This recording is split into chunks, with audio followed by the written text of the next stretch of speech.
Hi everyone, good morning. Today's video is all about DIY Brazilian blowout. Yan. So ito ay nabili ko sa online. Then subukan natin to kasi syempre low budget tayo ngayon.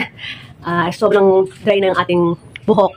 At ito ay na-rinse ko na ng 2 times na shampoo. Then after dito, kailangan na at least 80% bago may i-apply ito, no? Sa pang ating DIY Brazilian blowout. Then i-leave natin ng at least 1 hour. Kapag 1 hour na siya, blow dry lang natin ng at least 100%. Yun na. Kailangan natin siyang planchahin para kumapit niya sa buhok yung ating Brazilian. Yan. Abangan natin kung effective talaga. At tapos, 3 days natin babanlawan ito. Kaya babasahin. Okay lang. Stay tuned! Ito na. Blow dry muna natin bago mag-apply.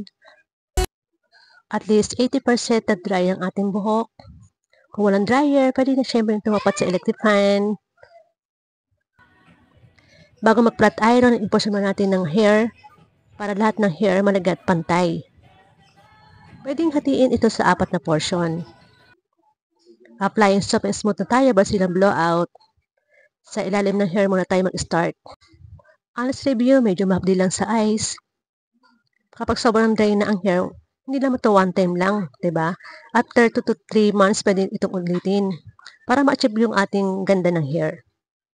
Massage muna natin after i-apply ang Brazilian blowout para mas malabas ang natural oil sa root.